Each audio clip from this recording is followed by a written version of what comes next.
This is the chart analysis of renowned and very famous astrologer Bejan Daruwala, who just passed away at the ripe age of 90 years just a couple of days back. So, as mentioned, he was one of the most famous astrologers this side of the world, at least in my knowledge. He was the person who made a name for himself by his devotion to Lord Ganesha despite his Parsi background. And when I say he was famous, I'm not saying he may be the best astrologer, but he was very famous. He turned astrology into accurate predictions plus a full-time business. So this is what I'm focusing on. He was also a businessman at court because, his name will last way beyond his life.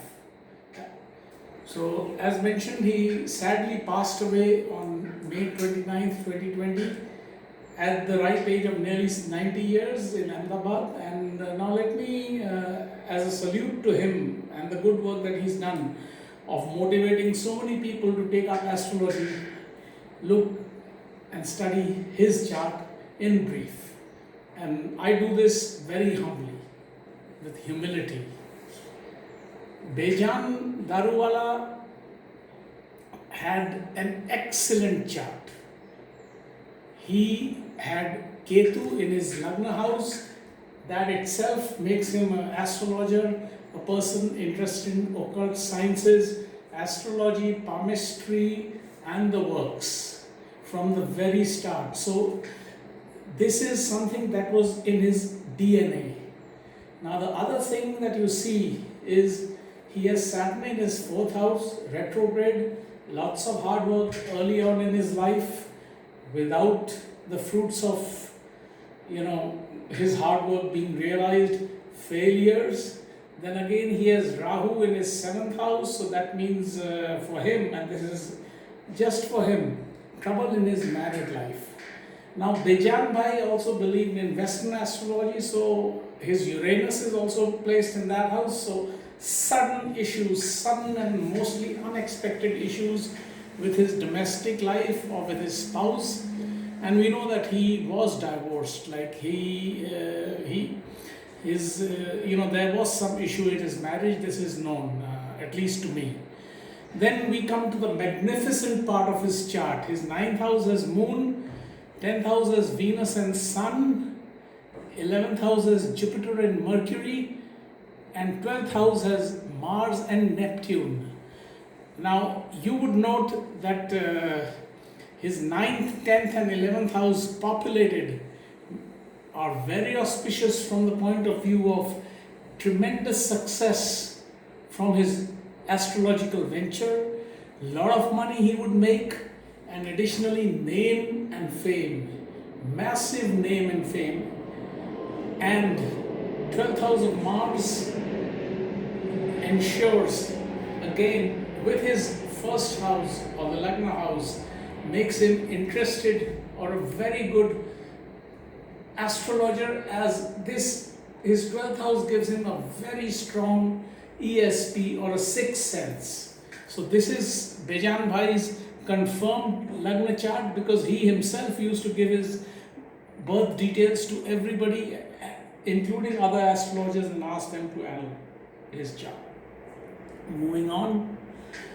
So basically, if you see, he lost his life just at the fag end of his Mercury Mahadasha, in his Mercury Saturn period. His Saturn, as I'll show you later, itself is retrograde and challenging, and his Mercury is also not the best placed. So when you're at that age, and when there's a trioca of reasons here. You're at the age of around 90 years. You're at the end of a dasha period, which means tectonic changes in your life, and additionally, your Mercury dasha is not well placed. So he was having some health issues for some time now, and additionally, Mercury Saturn comes, creates stress in your body. Body is unable to tackle the illness, and it gives way. So he could not live till his next or upcoming Ketu Mahadasha, which would have been, which would have taken him to the stratosphere of astrology and predictions. But that is what life is. We don't know when it will end. But we can gauge, some indications can be gauged as to when a person is going through his weakest time and the potential of issues cropping up and getting out of control are more. Now, this is his planets, and I'll tell you later, Bejan Bhai was blessed with 2 exalted planets. Now, it's not every day that a graduate in English who was a lecturer in English in Mumbai becomes one of the foremost astrologers of this world, earns so much money, name, fame, politicians roaming around him. And there may be other good astrologers in India, but this person's become so famous that his name will never fade away. Why is that? 9th, 10th, 11th house, Lagna house, his 12th house, and mainly 2 exalted planets. The exaltation of planets, which I'll come to later, takes you to the stratosphere. It is what is called Uch in Hindi, or a higher placement of that particular planet or planets, and it just, there's no stopping for you. So he was very lucky also by birth, and he made his life,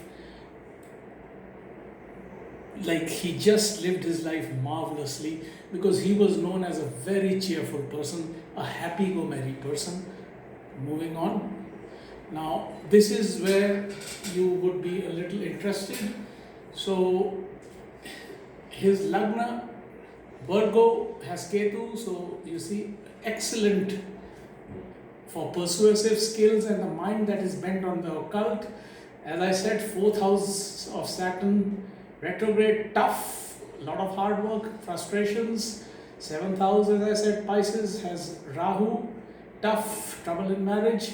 Now this is where the first blessings of God comes to his chart. His 9th house of Taurus has moon in exaltation. So he was like, if he fixed his mind on something, he got it. He just got it. So this is excellent for mental strength, wealth, professional success, and a good counter to his 4th house Saturn, and that's what gave him success in his profession, his exalted moon.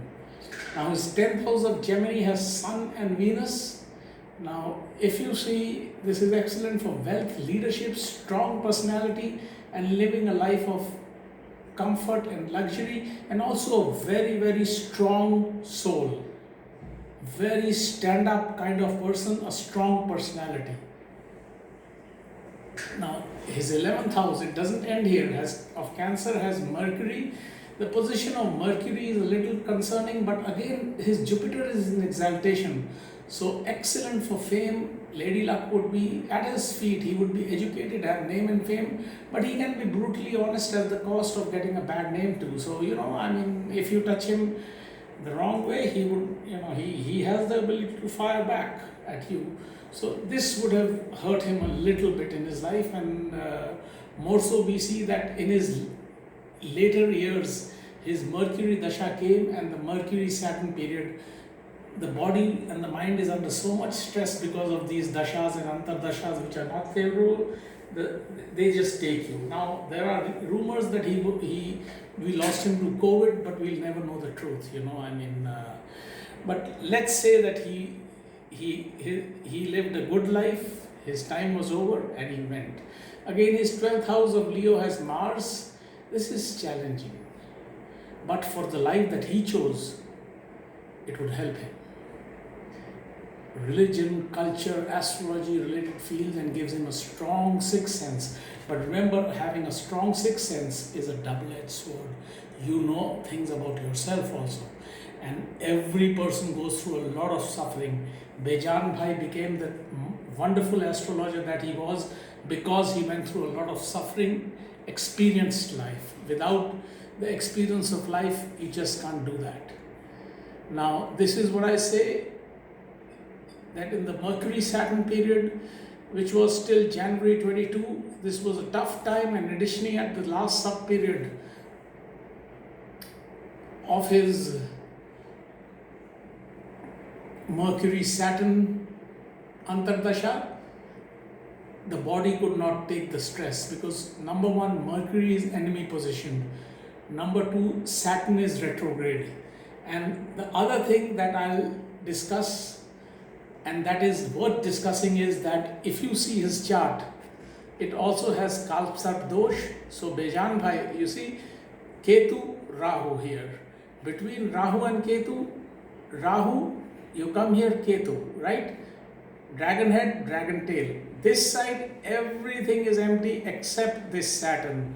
So this is a mild Kalpsarp Dosh, and this basically, makes the person go through a lot of suffering in his life. So yes, he had a lot of material success in his life, spiritual success in his life, but he would have also suffered a lot. I mean, I'm sure he must have been doing the remedies required because he himself was in this field. But still, when you have mild Kalpsarp Dosh, it impacts your life, and in this case, his relations with his near and dear ones would have been severely impacted, including with his, the people who gave him, like his family, his parents and everybody. So, that would have been marred due to stress. So, again, this is what I write. I've already told you all this. A lot of initial struggle, God's blessing in the form of exalted Jupiter, Moon, powerful 9th, 10th and 11th houses, Ketu and Mars in the Lagna and 12th houses respectively, reason why he gained success in the field of astrology. Now he could have been successful in any field because the professional success, money, wealth, fame is all there. But astrology, why was it astrology? So that was because of a reason. It was because of his suffering, because of learning the lessons of life. His Ketu, Mars, they made his mind bend towards the occult sciences. Hari Om, and God bless you, and please give in your comments.